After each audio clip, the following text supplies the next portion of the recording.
California por el periodo 2010 al 2012 y es miembro actual de la Comisión Fiscal del Colegio de Contadores Públicos de Mexicali.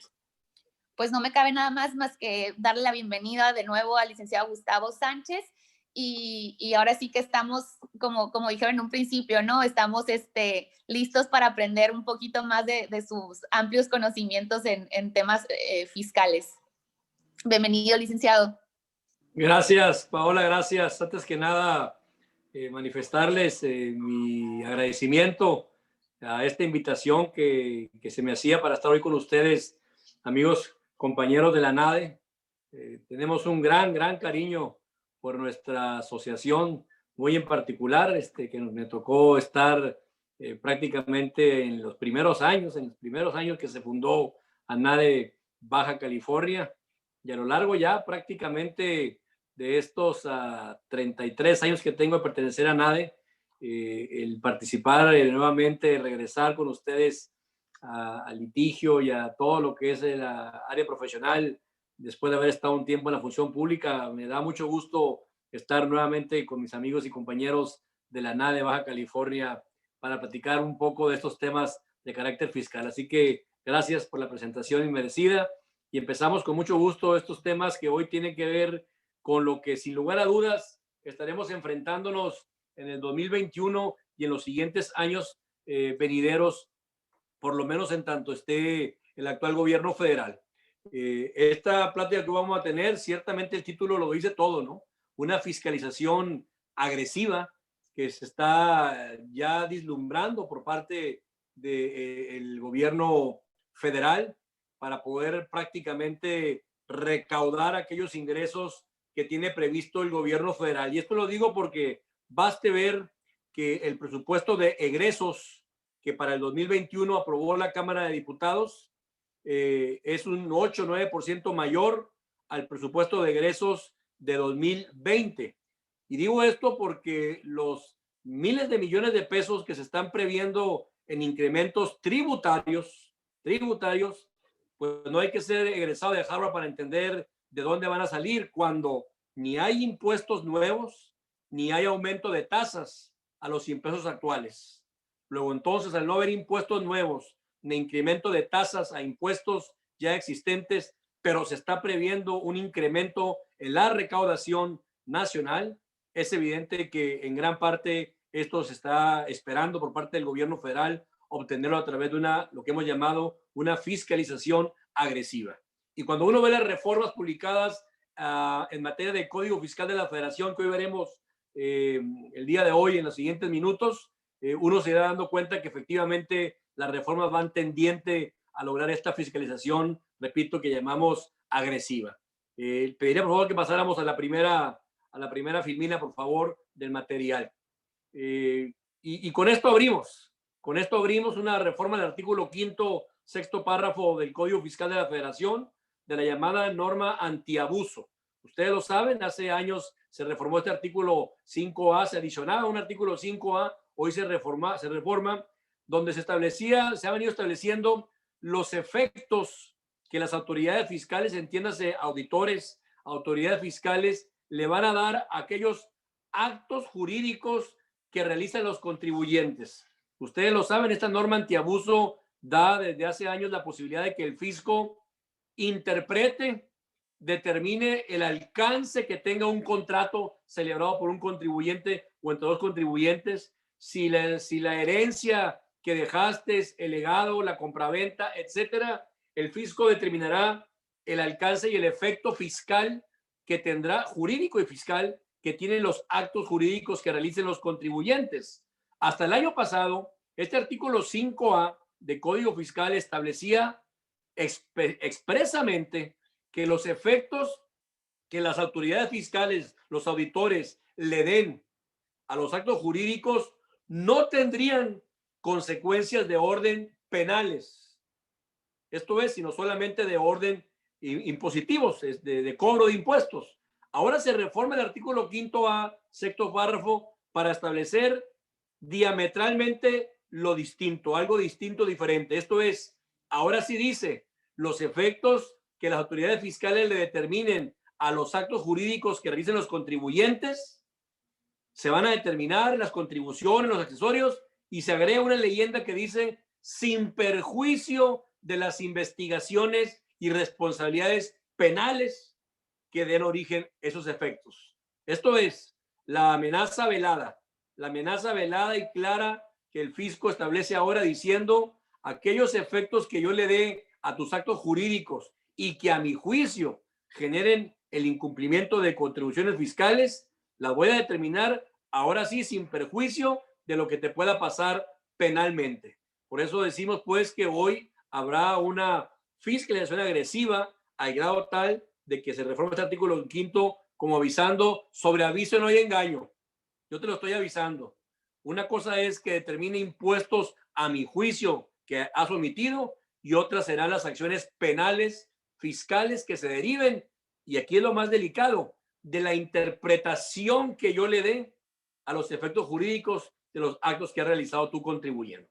La siguiente, Filmina, por favor, que tiene que ver con días y horas hábiles. Solamente se reforma, adición al artículo 13 en su tercer párrafo del Código Fiscal para establecer que el buzón tributario se va a regir conforme al horario de la zona centro de México. Ustedes saben, existe una ley del sistema de horario de los Estados Unidos mexicanos y había la duda si era en base a la hora acá del noroeste del país, la hora centro, y ya se aclara ese punto para establecer que los horarios del buzón tributario se van a regir con el horario de la zona centro del país. La siguiente, por favor. En el tema de decisiones de sociedades. Ustedes saben, cuando una sociedad mercantil decide escindirse, decide pues partirse en dos para dar lugar perdón, este es el tema de enajenación de bienes, antes de la decisión. Enajenación de bienes. Se establece en el artículo 14, segundo párrafo, que se va a entender que existe enajenación de bienes a plazo, en pago diferido o en parcialidades cuando se expidan comprobantes fiscales en términos de 29 fracción cuarta del código. ¿Cuáles son?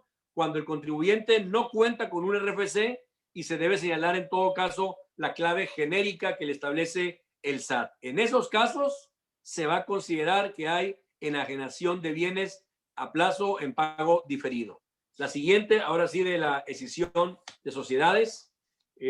También ustedes saben, el artículo 14b del Código Fiscal de la Federación ha venido estableciendo que en caso de las escisiones en la enajenación de bienes no se va a considerar que existe enajenación de bienes cuando se den ciertos requisitos que se cumplan en esta escisión de sociedades, tanto en la empresa que se escinde, que está haciendo la escindente o la escindida. Bueno, se adiciona un quinto párrafo del artículo 14b para establecer lo contrario. Esto es, que sí se va a considerar que existe enajenación de bienes y por lo tanto habrá que pagar el impuesto correspondiente. ¿Cuándo?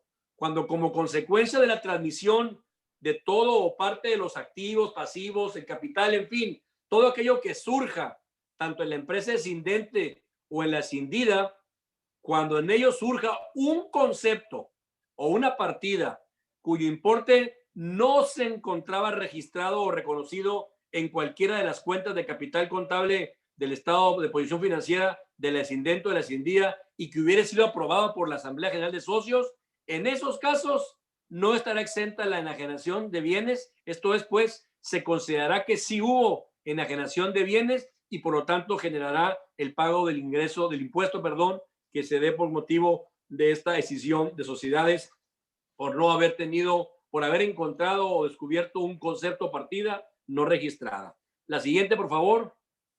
En el tema también de certificados sin efectos. Esto ya venía establecido en el artículo 17H bis. Se está trayendo ahora al 17H en la fracción 11 y 12 para establecer, ustedes lo saben, que los certificados que emita el SAT van a quedar sin efecto, los certificados fiscales, en dos casos, que repito, ya estaba establecido, solo se cambian de artículo cuando se detecte que el contribuyente emisor del comprobante fiscal no desvirtuó la presunción de la inexistencia de las operaciones amparadas, o cuando se detecte que el contribuyente que no desvirtúe la presunción de transmitir indebidamente pérdida fiscal. Los famosos EFOS, pues, en esos casos los certificados quedarán sin efecto. La siguiente, por favor, también en términos de la obtención de un nuevo certificado.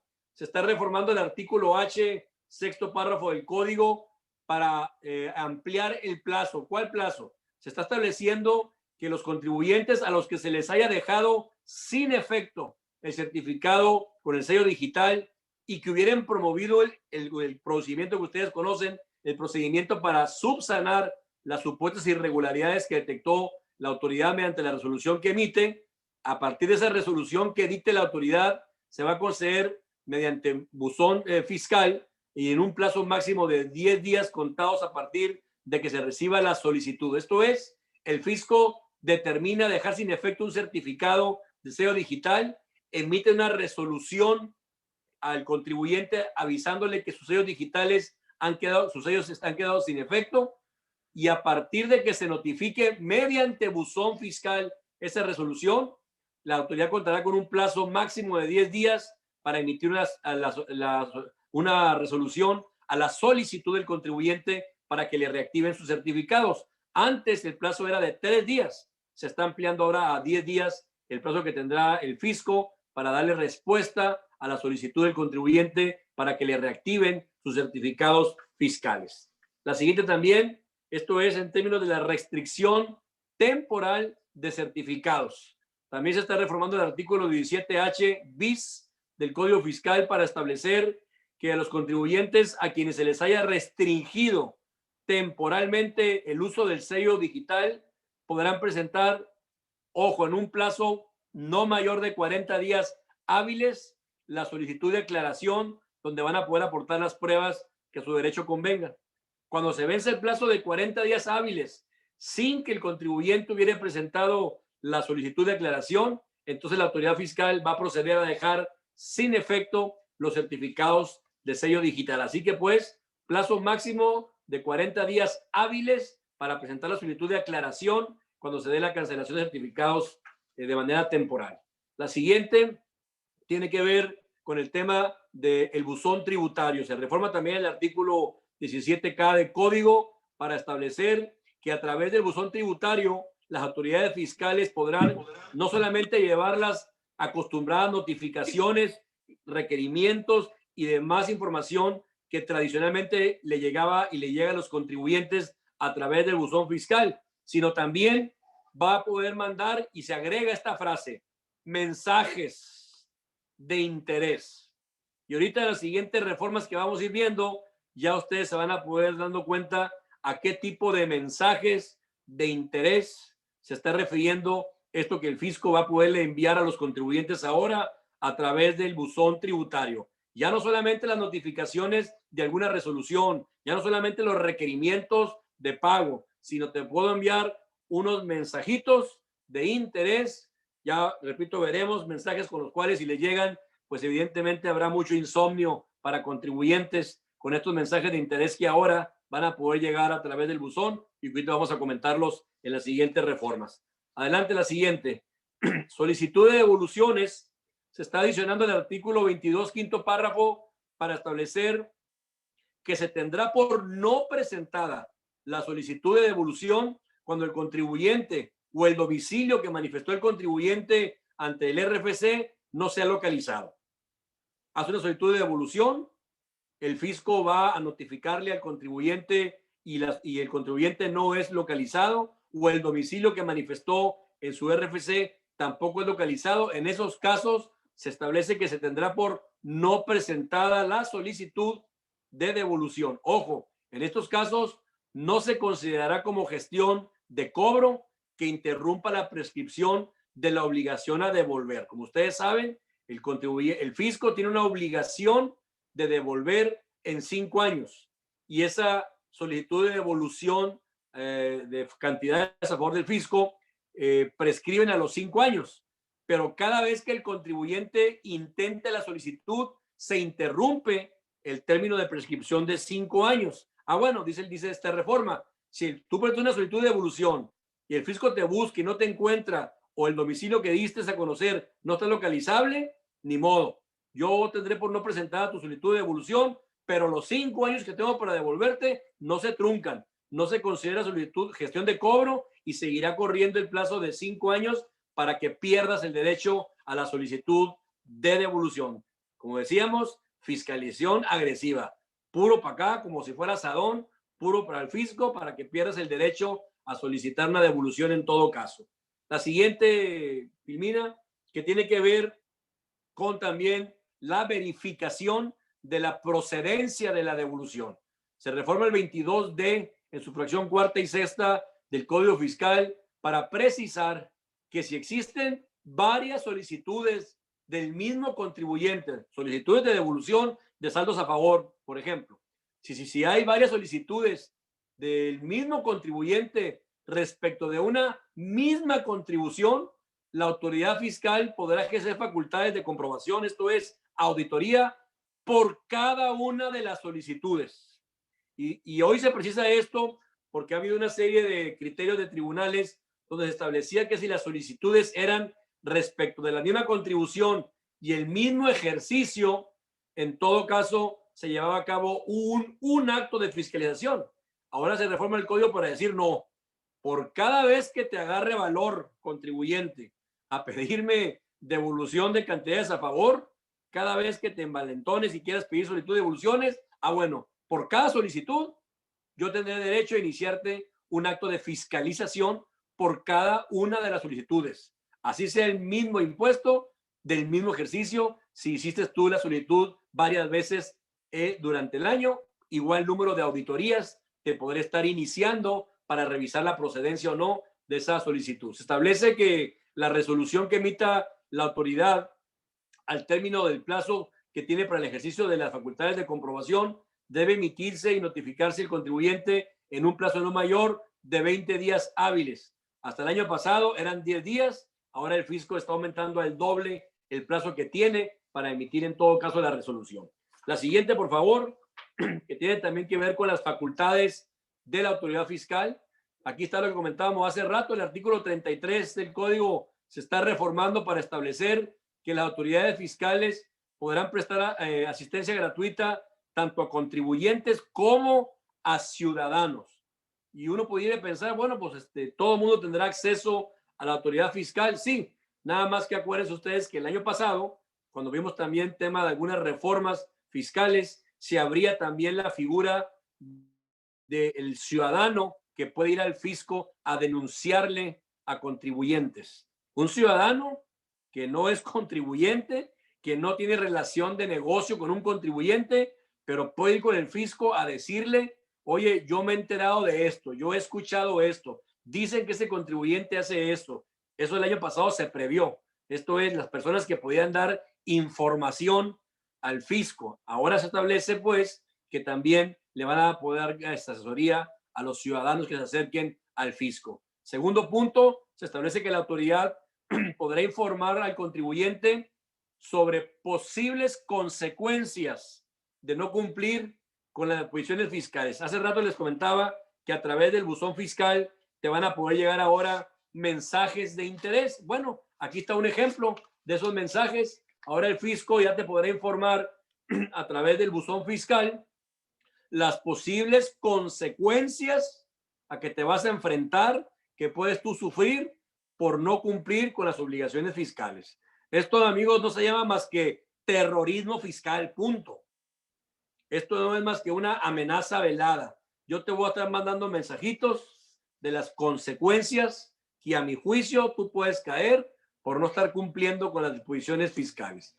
Y también se establece en el 33, se reforma para establecer que la autoridad dará a conocer de manera periódica a los contribuyentes del impuesto sobre la renta.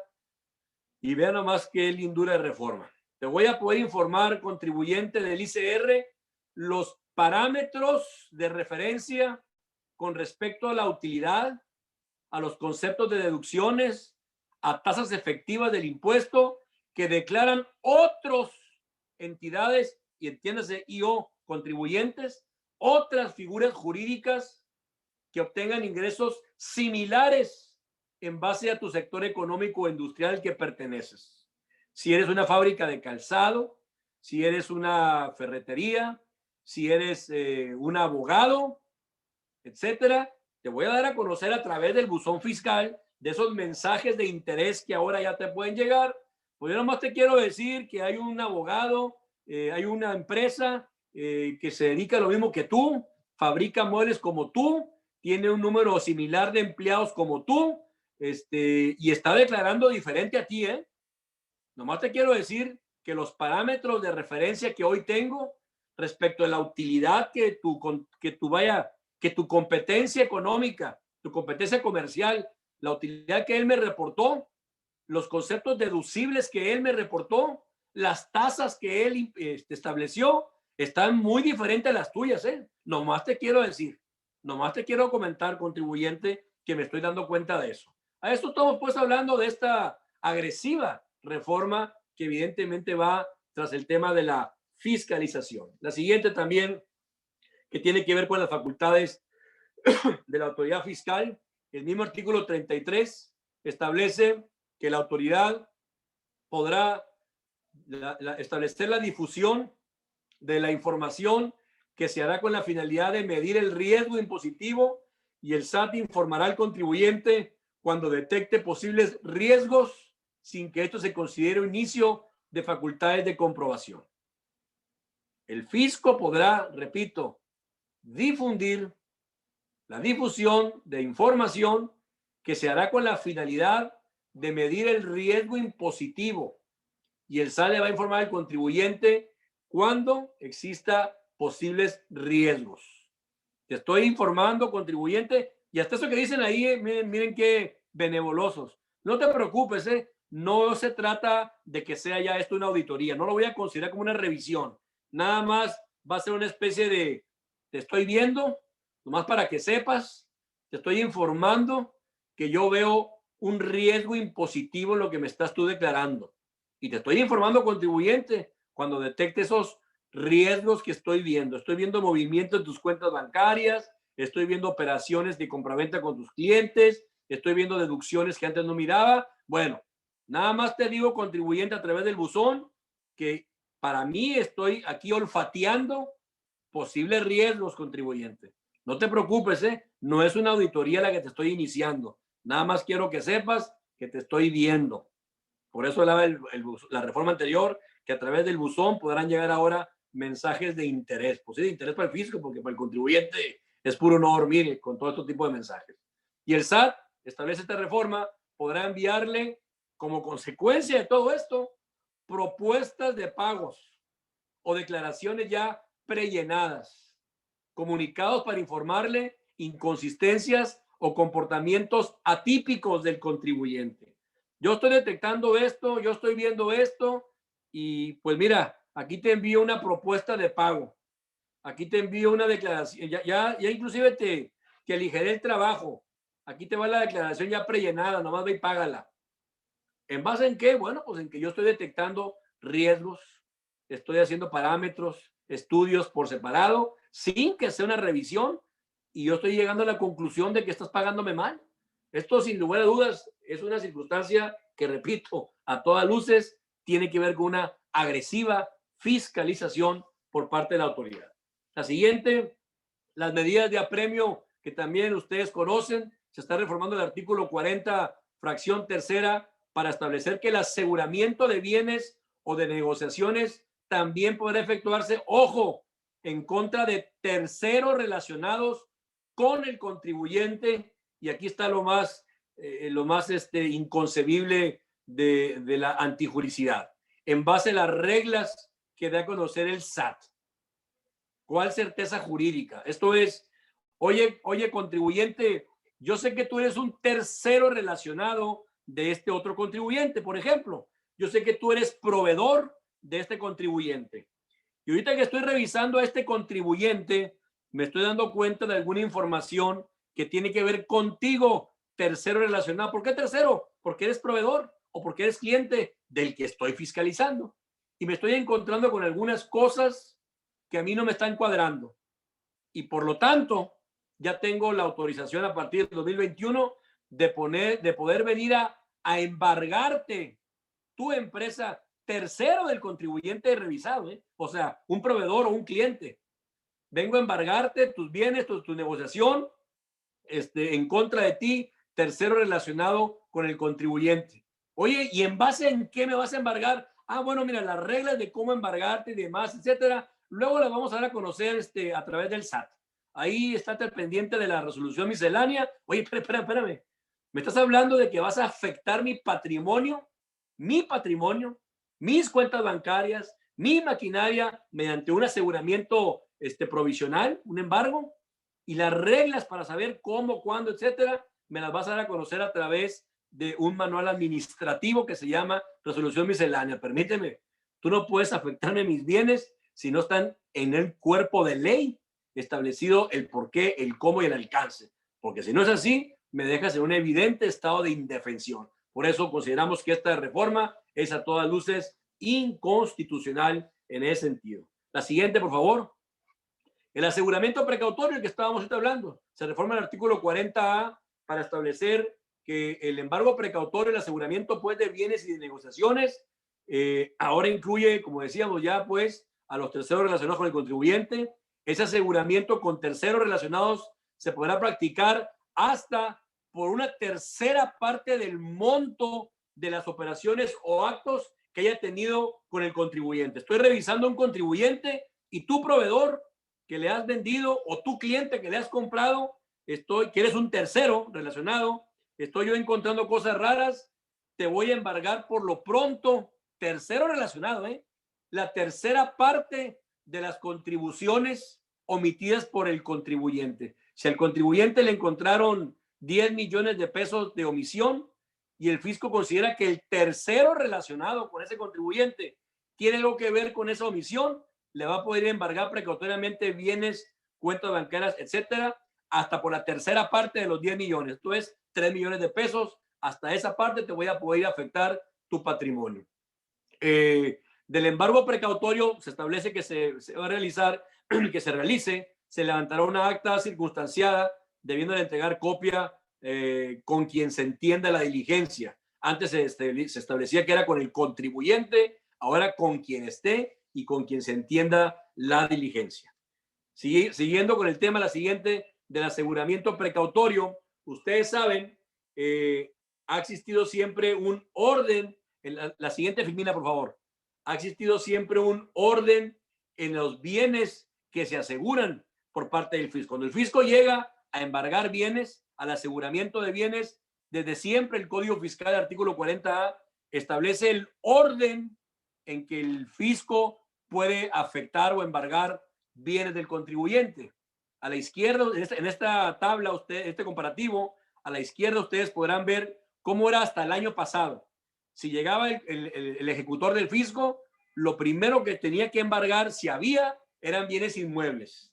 Si no había bienes inmuebles suficientes, entonces podía embargar cuentas por cobrar. Si no había suficientes, podía pasar a embargar derechos de autor o patentes, y después obras de arte y joyas, después dinero, después depósitos bancarios, después bienes muebles y por último la negociación. Tenía que ser en ese orden hasta que el fisco dijera ya embargué suficiente.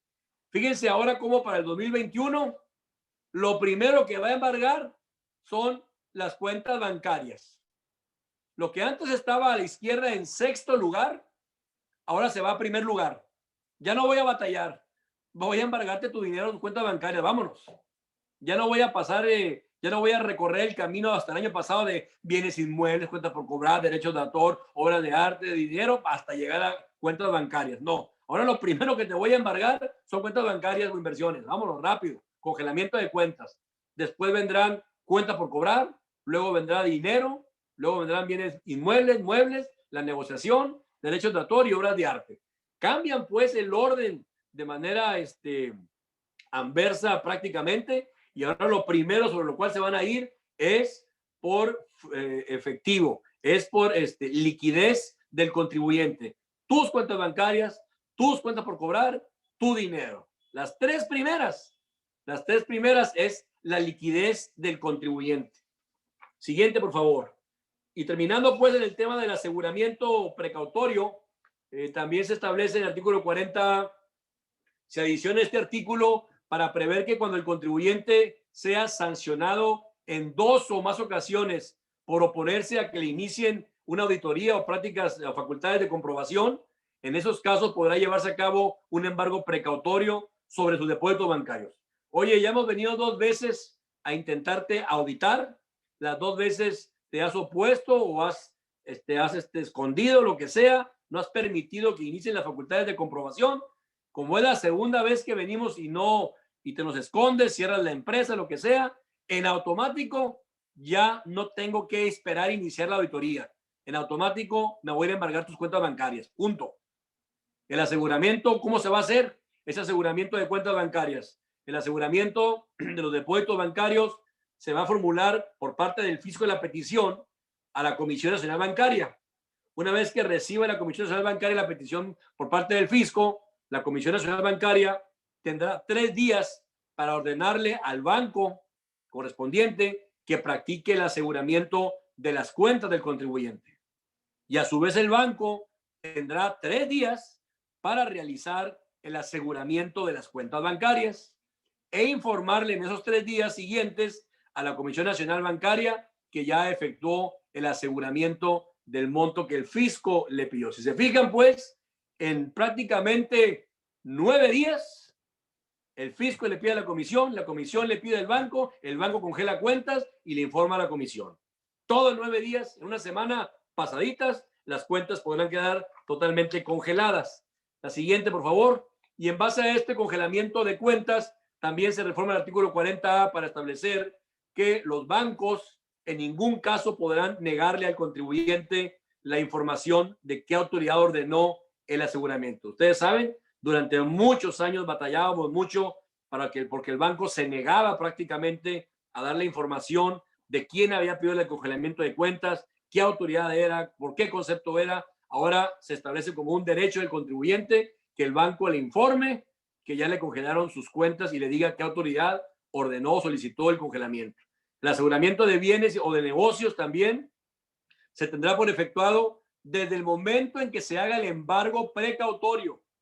Incluso dice la reforma del código cuando posteriormente se anoten o se hagan las inscripciones en el registro. ¿Qué pasaba? También hay que decirlo con toda claridad, que a veces llegaba el fisco, llegaba y efectuaba un embargo precautorio sobre un inmueble, sobre un terreno del contribuyente, y en lo que el fisco hacía el embargo precautorio, levantaba su acta, le ganaba el tema burocrático de ir a regresar a Hacienda, etcétera, y cuando ya iba al registro público a los 5, 6, 7, 10 días a intentar inscribir el embargo precautorio de un terreno, se encontraba que en esos 10 días el contribuyente había vendido el inmueble, había donado el inmueble, los trabajadores lo habían embargado como huelga. Esas cosas que llegan a pasar, ahora establece esta reforma. El aseguramiento y el embargo tendrá efecto desde el momento en que lo realice el fisco, independientemente del tiempo posterior en que inscriba el embargo precautorio de los bienes o de la negociación. Esto es, pues, el fisco tendrá preferencia en ese sentido. Y finalmente la autoridad fiscal va a notificar al contribuyente que se llevó a cabo el aseguramiento precautorio de sus bienes o negociaciones dentro de un plazo de 20 días a partir de que haga el aseguramiento. Hasta antes de este año, el año pasado, era a los 3 días. A los 3 días la autoridad fiscal le notificaba al contribuyente que se había llevado a cabo el embargo precautorio. Ahora tendrá 20 días para avisar al contribuyente que ha afectado su patrimonio. Un plazo, pues, que se le amplía a la autoridad. La siguiente, pasando a los temas de visitas domiciliarias, las auditorías o revisiones que lleva a cabo el fisco.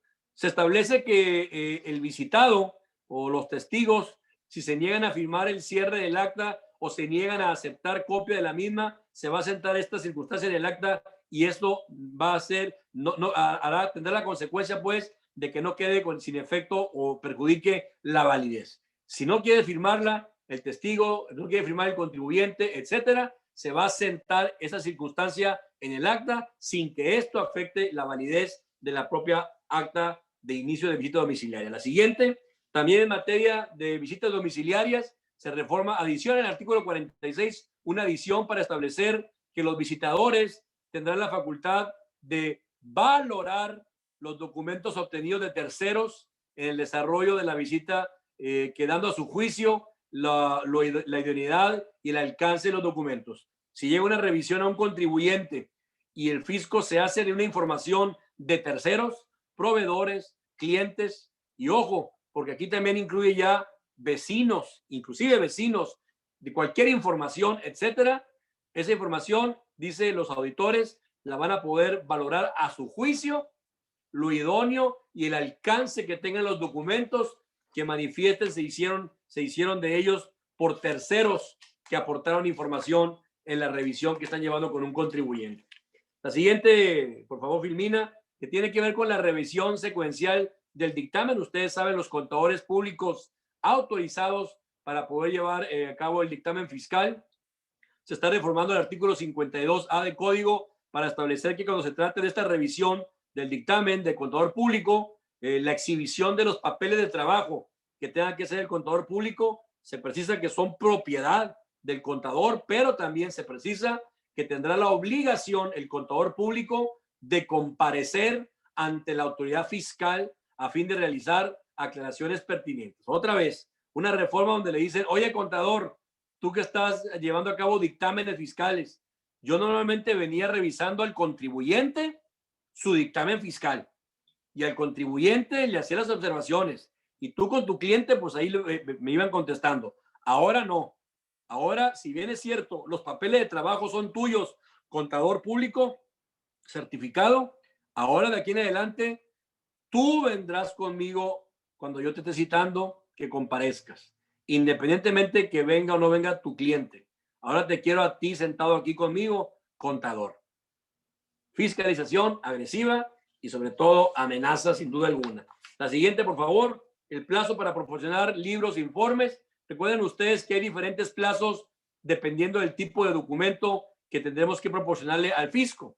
Y hay algunos documentos que dice el artículo 53, los tienes que proporcionar inmediatamente cuando te los pida. Por ejemplo, la declaración de impuestos, el libro de registro de contabilidad es de manera inmediata, etc. Bueno, ahora se establece en el artículo 53 que siempre podrá ampliarse el plazo de entrega de información, de documentos, hasta por 10 días más si lo pide el contribuyente. Es una situación que favorece al contribuyente porque normalmente pues, no tiene uno todo en la mesa cuando llega una revisión y ahora se podrá pedir hasta un plazo de 10 días para entregar la información que se esté pidiendo por parte del fisco al momento de la revisión. Siguiente, en materia de las revisiones electrónicas, las auditorías también que hace años se establecieron, las famosas revisiones electrónicas, se reforma el artículo 53B para establecer que tratándose de este tipo de revisiones, se establece que el plazo máximo para concluir la revisión es de 6 meses, pero que ese plazo podrá ser o ampliarse hasta 2 años cuando se haya solicitado una compulsa internacional. Si se atraviesa en la revisión una compulsa internacional, ya no serán 6 meses para que concluya la revisión electrónica.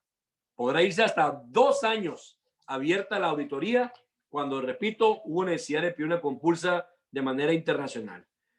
La siguiente, malas noticias, Prodecon, ustedes saben, la Procuraduría de Defensa del Contribuyente, que debo reconocer ha venido teniendo un excelente trabajo en la conciliación cuando hay alguna discrepancia entre fisco y contribuyentes. Esta Procuraduría ha venido haciendo un trabajo importante de lograr acuerdos importantes con los contribuyentes y las autoridades fiscales. Bueno, se está ahora estableciendo en el artículo 69C, se está reformando para establece que la posibilidad de que los contribuyentes puedan solicitar un acuerdo conclusivo a partir de que inicien las facultades de comprobación y, ojo, y hasta dentro de los 20 días siguientes a aquel en que se haya levantado el acta final o notificado el oficio de observaciones. Hasta antes de esta reforma, esa petición podía hacerse en tanto no se emitiera el crédito fiscal. Por favor, ahí, exactamente ahí.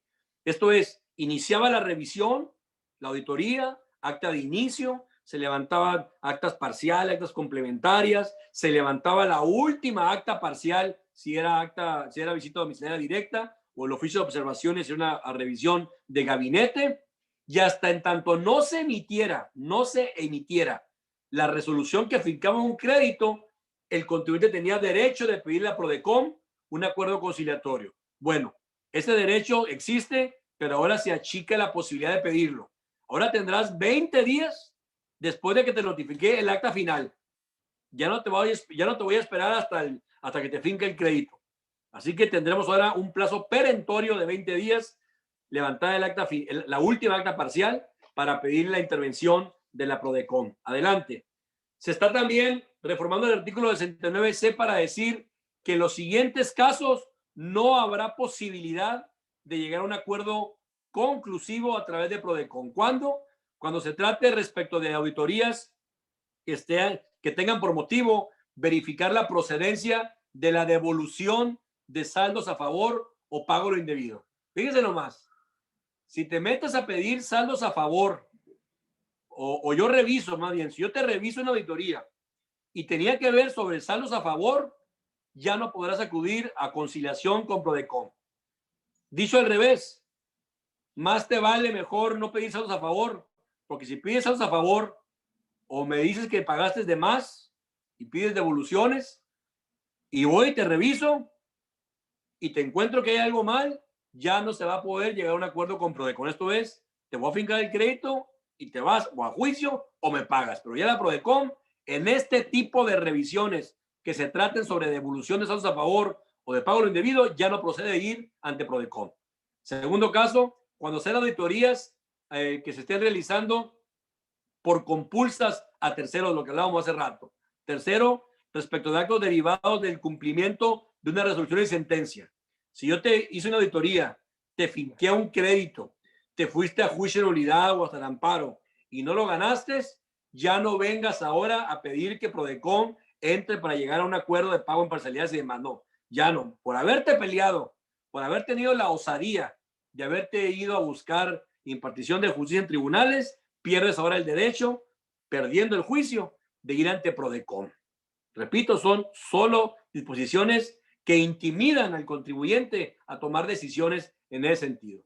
Y también la fracción cuarta, que hasta te comentábamos, ¿no? Cuando hayan transcurrido los 20 días de que se levantó el acta final y no se solicitó un acuerdo ante Prodecon. Y la que siempre ha existido, cuando se trate, perdón, esta también es nueva, cuando se trate de revisiones que se ubiquen en los términos del artículo 69, ustedes saben, cuando sean revisiones a contribuyentes que se les considere como empresas que han emitido comprobantes fiscales falsos, los famosos EFOS. En esos casos ya no se podrá pedir la intervención de Prodecon para que sea árbitro. Ya los últimos tres temas nada más. La siguiente, por favor. Fundamentación y motivación de los actos. Está estableciéndose la siguiente, por favor. El artículo 75 del Código Fiscal de la Federación está estableciendo que será procedente la reducción de un 20% de las multas siempre y cuando las mismas se paguen dentro de los 30 días siguientes a su notificación. Antes eran 45 días, teníamos hábiles. Ahora se reduce a 30. Nos están quitando 15 días. Esto es, a ver, rapidito. Si vas a querer el 20% de descuento en la multa, págamela. Y antes tenías 45 días hábiles. Ahora nomás tienes 30. Ya nos quitan 15 días hábiles para que tomemos la posibilidad del beneficio de reducir de multas siempre y cuando me las pagues. Pero te acorto el plazo para que tomes la decisión de pagármelas y tener el beneficio. La siguiente, recurso de revocación. El artículo 123 del Código Fiscal se adiciona para prever que si el recurso de revocación se le adjuntan como pruebas documentos que van en idioma extranjero, esto es, que no sea en español, deberá adjuntarse su traducción respectiva. Antes no se prevía esto, entonces si en un recurso se adjuntan documentos, pueden ser facturas americanas, contratos en inglés, etcétera, ahora habrá que adjuntarle la respectiva traducción a ese contrato. Y en materia de notificaciones, se está también reformando el 137 para precisar que al no encontrarse el contribuyente para efectuar una notificación, deberá dejársele un citatorio señalando el día y la hora en que se está actuando en ese momento y precisándole el objeto que tiene el citatorio, que es para que lo espere al día siguiente en el domicilio a una hora fija. Ha habido una serie de criterios del Tribunal Fiscal de la Federación y de la Corte que tumbaban mucha actuación de la autoridad porque precisamente no se precisaba el citatorio que era para la cita. y esa circunstancia la Corte determinó que dejaba en estado de indefensión al contribuyente. Por eso ahora se hace esta circunstancia de ser mucho más preciso, mucho más específico para qué es el citatorio para el contribuyente. Y el día y la hora de la cita que se esté dejando, se va a requerir la presencia del destinatario, y si este no se encuentra en el domicilio o no hay un representante legal, se va a practicar la notificación. Ahora se precisa con quien se encuentre en el domicilio o con un vecino, si es necesario, pero van a llevar a cabo la notificación. Y por último, para terminar el tema de Código Fiscal de la Federación, se reforma el artículo 141, fracción quinta, que tiene que ver con la garantía del interés fiscal. Como ustedes saben, cuando se adeudan créditos fiscales y vamos a ir ante juicios, ante tribunales, tenemos que garantizar el interés fiscal. Una de las formas de poder garantizar el interés fiscal era mediante el embargo en la vía administrativa. Así decía el código hasta el año pasado, poder ser mediante el embargo en la vía administrativa. Pero ahora se agrega esta circunstancia, siempre y cuando ese embargo en la vía administrativa se haga sobre bienes muebles tangibles o inmuebles. Sobre bienes muebles tangibles. ¿Y por qué esto? Porque hasta antes de eso podíamos dar en garantía bienes muebles intangibles. Una marca que estaba debidamente registrada, que estaba por un corredor mercantil valuada en una X cantidad, una marca comercial, tiene un valor. Una marca tiene un valor, es un bien mueble intangible. Bueno, ahora ya no te voy a aceptar que me des como garantía en la vía administrativa un bien mueble intangible. Tiene que ser tangible o inmuebles. Estos serían los principales cambios, reformas que se presentan en materia de Código Fiscal de la Federación. Como ustedes ven, amigos, básicamente son, pues, repito, reformas con una gran agresividad. Yo hacía mucho tiempo no miraba una reforma fiscal con esta clara intención de apretar la tuerca, de apretar la fiscalización de los contribuyentes. Digo, en mis ya 33 años que tengo litigando la materia fiscal, siempre había 2, 3, 4 reformas que tenían que ver con fiscalización, pero la de este año prácticamente son las reformas, el 90% tienen que ver con fiscalización agresiva por parte del fisco hacia los contribuyentes. Y seguramente esto va a generar una circunstancia difícil para el 2021, por lo cual habrá que estar muy alertas en ese sentido. Me pedían también que hiciera algunos comentarios respecto a reformas fiscales 2021 de impuestos estatales y municipales.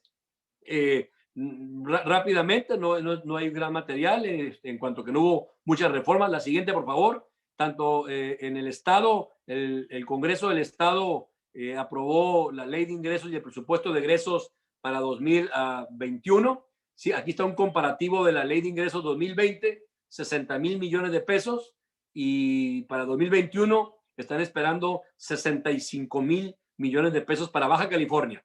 Hay un incremento del 7% que espera el fisco estatal tener. Precisarles, de comentarles, amigas y amigos de ANADE, que no se están creando nuevos impuestos para el 2021. No hay nuevos impuestos, pero los que sí se crearon, los que sí se legislaron, los que sí se impusieron en el 2020, se están manteniendo para el 2021. ¿Cuáles me refiero? Al impuesto ambiental por la emisión de gases a la atmósfera, que no es más que el impuesto a la gasolina, al impuesto a las casas de empeño y al impuesto a las empresas de redes de transportes. Esos impuestos que el año pasado fueron nuevos se mantienen para 2021. La siguiente.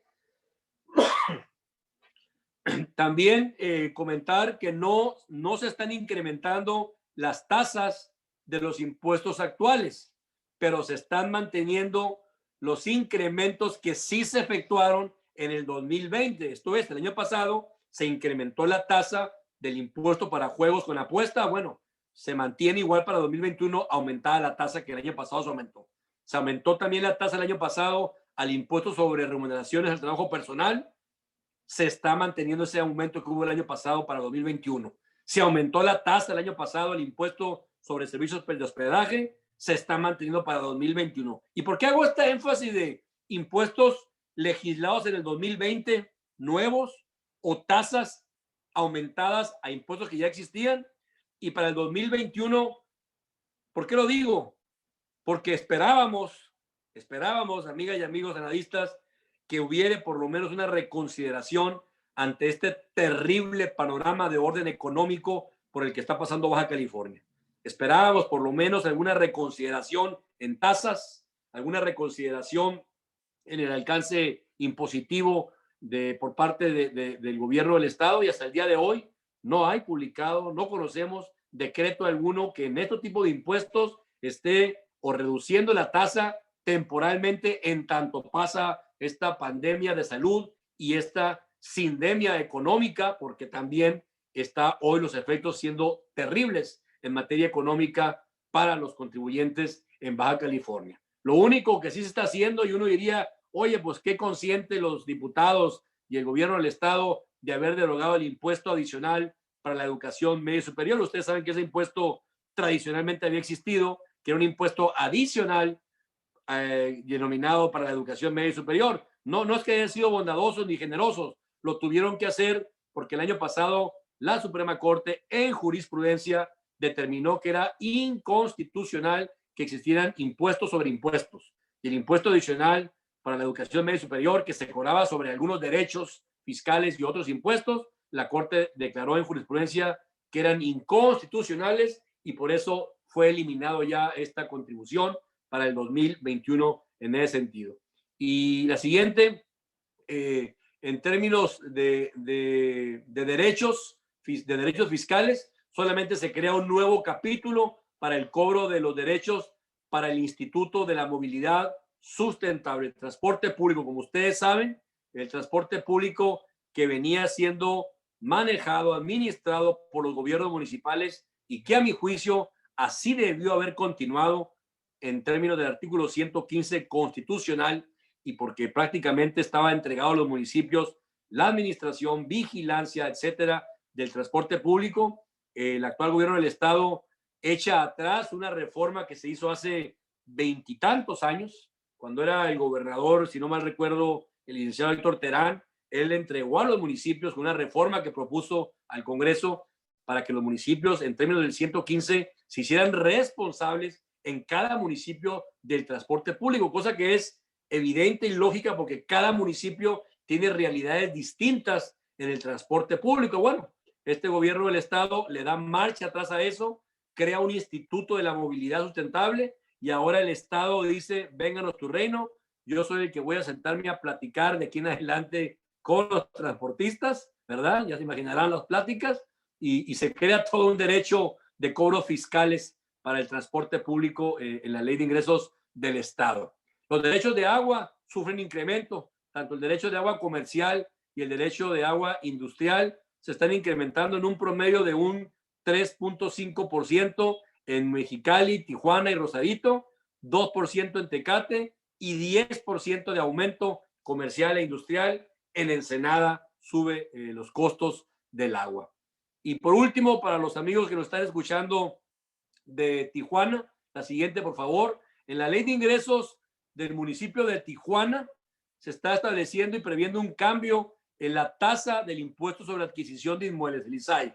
Ustedes saben, cuando hay una compraventa, una transmisión de inmuebles, se genera este impuesto municipal. La tasa nueva para Tijuana va a ir ahora desde un 1.5% y puede llegar a ser hasta un 4.5%. Como ustedes saben, la ley de Hacienda Municipal para el Estado establece que la tasa es del 2%, y así quedó para Mexicali, Rosarito, Tecate, Ensenada y San Quintín. Pero Tijuana le aprobaron esta reforma en la ley de ingresos y ahora tiene un tabulador. ¿De qué va a depender que aplique la tasa del 1.5 o hasta el 4.5? Va a depender del valor del inmueble, del valor de la operación. Habrá una tasa pues que va a ir creciendo. A mayor monto de la operación, mayor tasa a aplicar. Esto es, puede llegar a ser hasta del 4.5% respecto de operaciones que estén rebasando en esa tabla que arranca desde 0 a 600,000 pesos, el 1.5, y luego ya va ahí en 3 categorías más, subiendo, aumentando, hasta llegar a ser el 4.5% la tasa aplicable. Para el resto de los municipios, el ISAI queda igual, del 2% en ese sentido. Estos son los cambios, creo yo, no hay otra Filmina, ¿verdad? Creo que son los cambios más trascendentales de materia estatal, también de cambios fiscales. Con esto yo terminaría mi exposición.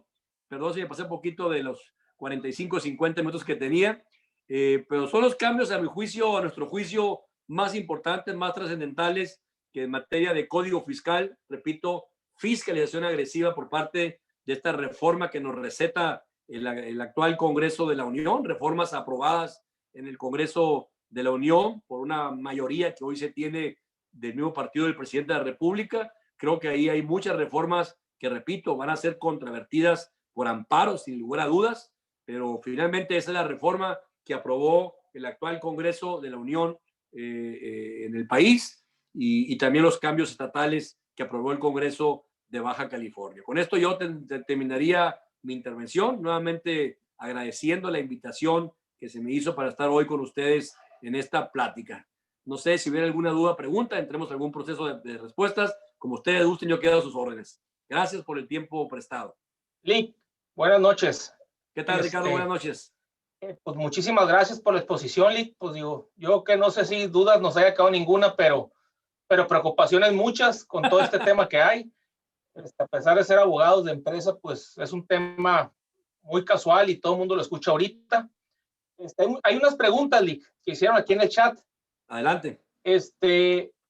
Una de ellas, nomás que yo que nos pasamos las filminas que hizo Andrés Murillo, donde dice, hay necesidad de esperar un acto de aplicación, y luego dice, para pararse contra una norma, pero ya no me acuerdo si esté ahí Andrés para que nos diga de cuál de las filminas o cuál norma. Debe ser el embargo precautorio, donde decíamos que posteriormente el fisco con normas, el SAT dará a conocer ese embargo. Pero sí, Andrés, hay que esperar el acto de aplicación, porque no puede ser, primero, porque las normas no están dadas a conocer, número uno. Habrá que esperar la resolución miscelánea ahora en febrero o marzo. Y segundo, porque tienen que ver con la afectación del patrimonio. Entonces, seguramente en tanto no se haga el intento del embargo precautorio, difícilmente procedería a mi juicio el acto de aplicación. Habrá que esperar. Okay. Gracias. Sí, la pregunta era, pues más en general, si ahorita, digamos, ya entiendo que cada aspecto de los que se expusieron fueron distintos, ¿no? Pero si hay algunos que sí se van a poder impugnar como autoaplicativos. Perfecto. Muy bien. Hay otra pregunta que hizo Octavio Flores, que dice, respecto al 69C, considera que es contrario al artículo 17 constitucional en el entendido que prevé dar prioridad y reconoce los derechos y acceso a la justicia. Tendría, y es pregunta, ¿no? Y tendría lugar un amparo contra leyes, pues. Igual ahorita como comentaba en ese sentido, a mi juicio sí, sin lugar a dudas. Todas esas disposiciones del 69C que hoy por hoy tienen que ver con la circunstancia de primero ejecuto y luego investigo, de si son o no válidas las facturas, si son o no válidas los gastos, las deducciones y demás, que estuvieron en todo caso por parte de los contribuyentes dándose el carácter de acuerdos conclusivos. A mi juicio, el hecho de que se estén eliminando posibilidades de acuerdos conclusivos con Prodecon sí va a dar también lugar derecho a estar dejando un estado de indefensión, porque nos están limitando el acceso a poder dirimir la controversia. En otros supuestos sí tendrán el beneficio contribuyentes y en este supuesto me están limitando a mí. Yo creo que es totalmente válido ir a contravenir eso en un amparo. Y la última, Carlos Covarrubias, ¿las cartas de invitación que emite el SAT se deben hacer caso omiso o el SAT puede tomarlos como indicios para efectos del inicio de facultad de comprobación? Hola, ¿qué tal, Carlos? Gracias por la pregunta. Como comentaba, pues ahora se establece que en el buzón no solamente podrán llegarte notificaciones, requerimientos, sino también noticias. Y uso esa palabra, noticias. Y luego cuando ya uno ve todas las reformas posteriores, pues ya te das cuenta de las noticias negras a las que están refiriéndose, ¿no? El avisarte que me huele que andas mal, el avisarte, oye, tu contraparte o tu competencia económica está declarando diferente que tú y venden igual, etcétera. Todas esas noticias no tendrán efectos de actos de fiscalización, Carlos. No son efectos de actos de fiscalización, serán meramente información. Claro, el propósito que tienen es intimidar, no me cabe la menor duda. Y en todo caso, recordar pues que cuando se abre el buzón, se da por entregada la notificación. Habrá que distinguir si ese tipo de notificación son de los impugnables o son simplemente eso, noticias para poder, pues pueden ser como llamadas a misa, ¿no? El que quiere vaya, el que no, sean totalmente omisas sin consecuencia alguna.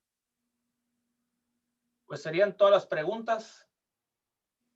Lic, pues muchísimas gracias. No, hombre, al contrario, agradecerte, Ricardo, porque, perdón.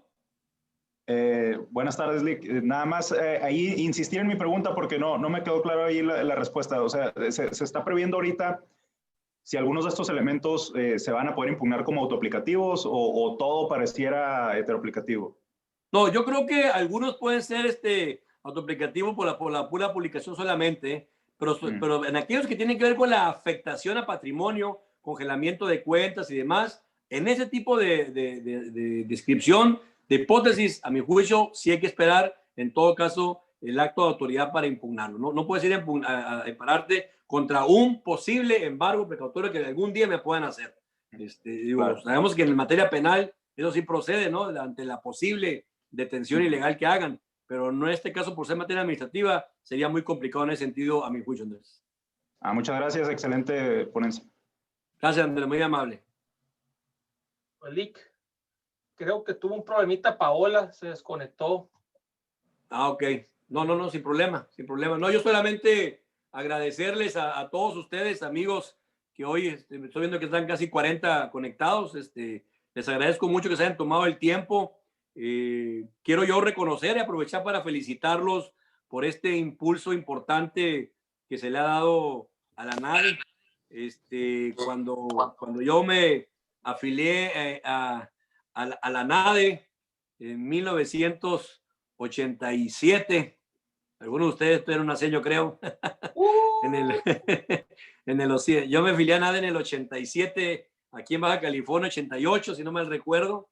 Éramos 21 abogados en todo el estado afiliados a NADE, no llegamos a 20. Y bueno, nos tocó ser presidente de la NADE en el periodo 2010-2012. Hicimos un impulso muy importante de la NADE, la recibimos con, repito, 22 miembros. Me tocó entregarla cuando dejé mi presidencia en casi 100 pasaditos.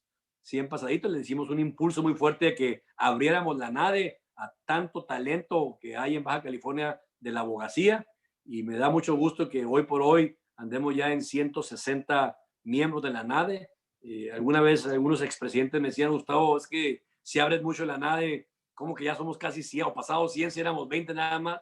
Bueno, digo, mientras no sacrifiquemos cantidad por calidad, no hay ningún problema, y yo sé que hay mucho talento de mujeres abogadas y hombres abogados en Baja California, y qué bueno que estén tomando a la NADE como la opción de poder ser el colegio que ya durante más de 50 años en México ha venido empujando fuerte junto con la barra mexicana de abogados y el ilustre colegio de abogados. La NADE igualmente es un gran colegio. Tenemos el orgullo, la alegría de que cuando me tocó ser presidente de NADE en el 2011, trajimos la convención nacional de ANADE a Baja California, allá en Ensenada, una de las convenciones que a juicio de muchos amigos analistas de México, si no ha sido la mejor de las mejores convenciones nacionales que nos tocó organizar, siendo yo presidente de la NADE en Baja California. Y bueno, hoy me da mucho gusto, repito, volver a casa, volver a la NADE, porque así la siento como mi casa, y sobre todo ver que ustedes, muchachos, la hacen fuerte, la hacen un colegio serio, a mi juicio, el más serio colegio de abogados en Baja California. Así que nuevamente, gracias, Ricardo, por esta invitación que me hiciste. A todos ustedes, amigos, amigas, gracias por el tiempo que me pudieron escuchar. Se los agradezco mucho. No, pues muchas gracias, Lick. Gracias a usted por el tiempo, y pues creo que nos vamos con muchas preguntas y muchas dudas, digo, y muchas preocupaciones, ¿no? Queda pendiente ahí el reconocimiento, nomás que yo creo que Paola tuvo algún problemita, pero si no, aquí se lo hago llegar cerquita. Aquí está, bien.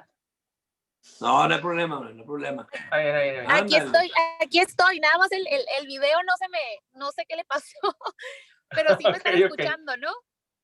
Sí. Sí, te escuchamos, Paola. Ok, la Asociación Nacional de Abogados de Empresa Colegio de Abogados, Sección Baja California, otorga el presente reconocimiento al licenciado Gustavo Sánchez Vázquez por su entusiasta y profesional participación como expositor en la presentación del tema fiscalización agresiva, entre otros, norma antiabuso, cancelación de sellos digitales y responsabilidad solidaria e impuestos estatales. Su generosa aportación es la base que sustenta el crecimiento de la asociación. Firma 28 de enero 2021, el presidente, el licenciado Jorge Piquet Corona, y el vicepresidente, el licenciado Francisco Javier Sánchez Pérez. Muchas gracias, licenciado. Estuvo excelente su participación. Gracias, Paola, muy amable. Por favor, dale llegar al presidente Piquet mi agradecimiento. Y aquí está Javier conectado. Gracias, Javier, también por esta invitación, este reconocimiento que no era necesario, pero que lo recibimos con mucho cariño, como siempre, viniendo de la NADE. Gracias a todos ustedes. Sí, Gustavo, tenemos una costumbre siempre al final, Gustavo, de abrir todos los que tengamos la posibilidad en la cámara para una foto de recuerdo, ¿no? Muy bien. De hoy. Que les encargo que les estén en posibilidad de abrir cámara. Sirve que nos saludamos. Póngase camisa o algo rapidito para que... Deja tu camisa, pantalones. ¡Ah, caray! Bueno. Y Belice, te encargo la fotografía. Gracias. Gracias a todos. Gracias, Gustavo. Gracias, buenas noches. Buenas noches, Dios. Gracias. Gracias. Hasta luego.